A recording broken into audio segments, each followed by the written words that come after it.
Ladies and gentlemen, my name's Korky and welcome to the final episode of this mini tactics testing series. Since the release of Football Manager 2024, we've tested over 30 different tactics, and this series brings you the 10 best tactics that we have found.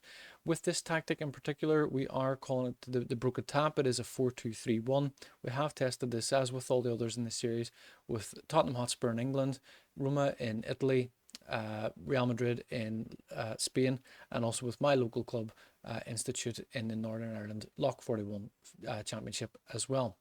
So we'll get a look first of all at the success we've had with these teams, and then we'll get a look at the tactic itself, and finally we'll wrap up with a quick look at the tactics and how they all performed as well. So as we can see with this tactic with Spurs, it's not gone quite so well. We have finished in 8th place there. We've missed out on European football this year. We finished there on 62 points. We've drawn an awful lot of games. We've lost 8 games first of all. We lost to Fulham, Nottingham Forest. We've lost to Burnley. I mean, games we probably should have won. Those points will have been enough to lift us up into 6th place. With 14 draws, quite a lot we've drawn there with Palace, Brighton, West Ham, Wolves, Bournemouth, Everton, even Luton. Again, all games we probably should have won, which would give us a much higher points advantage as well. Definitely would have qualified for Europe had we won some of those games. In terms of the FA Cup, we've gone out in the third round to Everton, which is disappointing. We've gone out in the Carabao Cup in the third round to Championship Middlesbrough as well. Again, very, very disappointing. That means we only got through one round of the Carabao Cup and we've gone out at the second attempt. As mentioned in the league, it's not gone so well. We'll have a look at the goal scoring charts. We have bagged the number of goals. Heung-min Son coming in with 22 goals. James Maddison playing the number 10 role with 20 goals. Kulusevski and Richarlison playing off both wings with 16 and 13 goals each as well. Let's get a look at Roma and see how we get on with them. As you can see, they have finished 5th in the league on 66 points against Fiorentina. That might have come down to the head-to-head, perhaps. They do have a better goal difference. But I know in Italy it does go to the head-to-head first.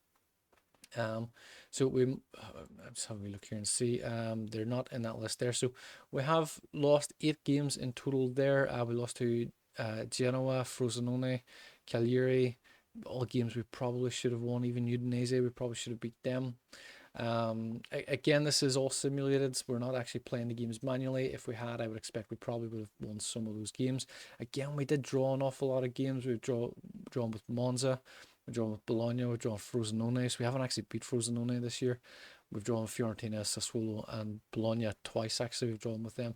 Again, some of those games we probably should have won.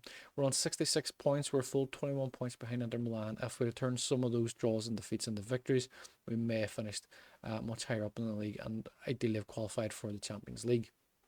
In the Europa League, we've gone out in the semi-final to Liverpool, and in the Italian Cup, we've gone out in the third round to Parma. Again, they're a Serie B team, so that's very disappointing to go out at that stage. With the goal scoring, we see Tammy Abraham has come in top of the list there with 36 goals. Pellegrini playing in that number 10 role with 20 goals. Cristante contributing 17 goals from midfield, and Dybala contributing with 12 goals also.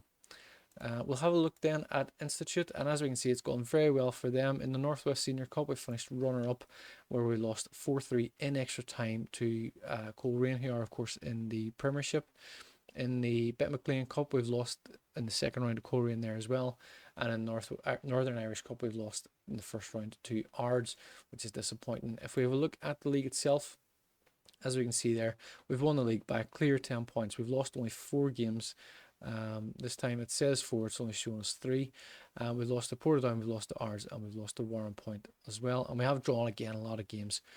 Warren Point, Dundela, Dergview, Harland and Wolf.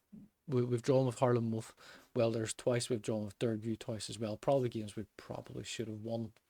But we did win the league with Stewart, so very, very pleased with that. We have gained promotion to the Premiership for next year. Sean McCarron contributing with 17 goals. Jack Collier contributing with 13. And we see there Sean Doherty and Jamie Dunn contributing with 11 goals each as well. So it's gone very well with us with Stuart. And a quick look at Real Madrid. We have won the league. We have won the Spanish Super Cup. So very pleased with the double there. A quick look there. We can see we've beat Barcelona 5-1 in the final of that. Barcelona did beat us in the semi-final of the Spanish Cup, which is disappointing. And the Champions League, we did get to the semi-final where Man United have beat us 7-4 on aggregate. Man United went on then to play PSG in the final, and PSG did beat them 4-1. In the league, though, we have won the La Liga. We've won that by 5 clear points. We did lose only 2 games this year to Celta Vigo and Barcelona. Celta Vigo finishing in 12th place. We probably should have beat them. We did draw 5 games. We draw with Celta Vigo. We haven't got a win over Celta Vigo this year. We drew with Las Palmas. We drew with Almeria, and as well as Barcelona and Atletico Madrid as well. With the goal scoring charts, we'll have a quick look and we see Vinny Jr.'s coming in top of the list there with 33 goals, Rodrigo contributing with 28, Valverde and Diaz contributing with 22 goals each. Leave us out on loan somewhere else, whereas Camavinga and Modric also contributing with 11 goals each as well. So it's gone very well for us in Spain, of course. We'll have a look at the tactic and instructions. It is what I would call a 4-2-3-1. We're calling it the broken tap because it does score an awful lot of goals, and we'll show you that in just a moment. We do have a goalkeeper on support, a sweeper keeper on on support duty, if I can get my words right. We have 2 fullbacks, we have a right-sided fullback on support duty across more often, and Mark Tider. We have a wing-back on support duty on the left. Cross more often, stay wider, ease off tackles, pardon me, and Mark Tider. In central defence, we have 2 ball-playing central defenders, both on defend duty, both with tackle harder and Mark Tider as their additional instructions. Central midfield, we have a box-to-box midfielder with support duty, more direct passes, run wide with the ball, get further forward, and a central midfielder on support duty, more direct passes, run wide with the ball, get further forward, and Mark Tider. On the wings, we do have 2 inside forwards, both on support duty. The only additional instruction there is to aim their crosses to the centre.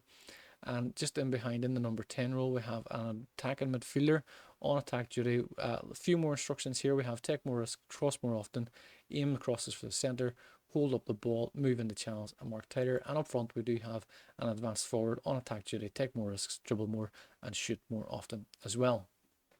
Team instructions are a custom gegenpress with an attacking mentality.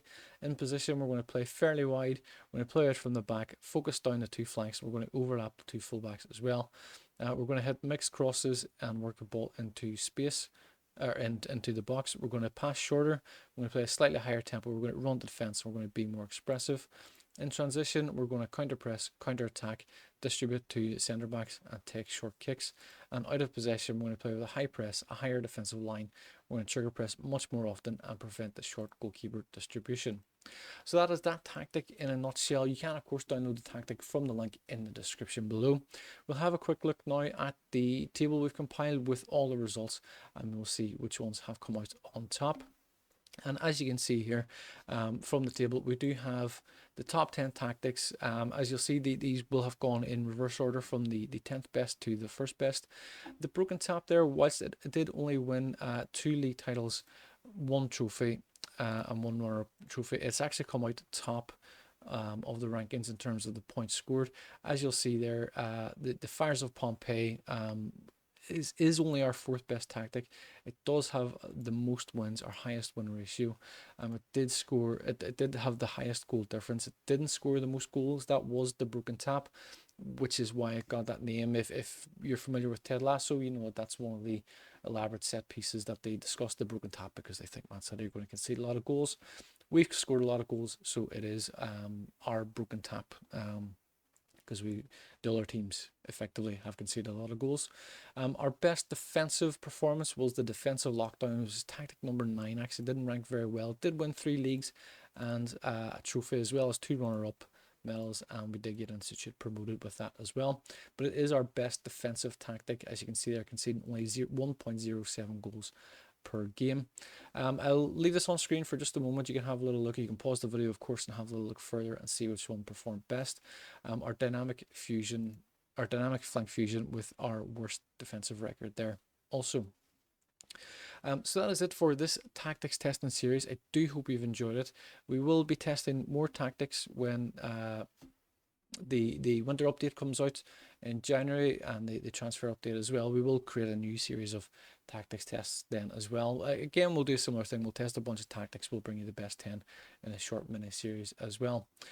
If you could, of course, please hit that subscribe button. We would very much appreciate it. It does allow us to bring you more content like this. You can check out more information on the website www.korkyblues.com. There are a lot of blog series on there as well. But that is it for this tactics testing series. I do thoroughly hope you've enjoyed it. Please do let us know in the comments below how you get on with this tactic or with any of the tactics we've shown you throughout this series. We will see you in the next one. Thank you very much and take care.